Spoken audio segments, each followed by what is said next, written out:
భారతీయుల్లో ఊబకాయం ఒబెసిటీ బాగా పెరిగిపోతుందా?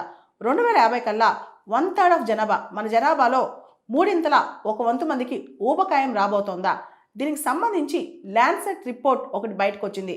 ఈ రిపోర్ట్ చాలా సంచలనమైన అంశాలు చెప్పిందనమాట. భారతదేశంలో 2050 నాటికి దాదాపు 450 మిలియన్లు అంటే 45 కోట్ల మంది జనాభాకి విపరీతమైన ఊబకాయం రాబోతుందంట. అంతేకాదు ఈ ఊబకాయం వల్ల ప్రీమెచ్యూర్ డెత్ కానీ రకరకాల డిసీజెస్ కానీ రాబోతున్నాయంట. భారతదేశంలో ఊబకాయం అనేది చాలా పెద్ద పబ్లిక్ ఇష్యూగా మారబోతుందంట అతి త్వరలో. దీనికి సంబంధించి ఒక్కసారి ఊబకాయం వస్తే ఫ్యాటీ లివర్ కావచ్చు, డయాబెటీస్ కావచ్చు, బ్లడ్ ప్రెషర్ కావచ్చు, క్యాన్సర్లు కావచ్చు, హార్ట్ డిసీజ్ కావచ్చు, ఇలా రకరకాల రోగాలకి ఇది దారితీయబోతుందా? ఇదే పెద్ద ప్రశ్న అనమాట.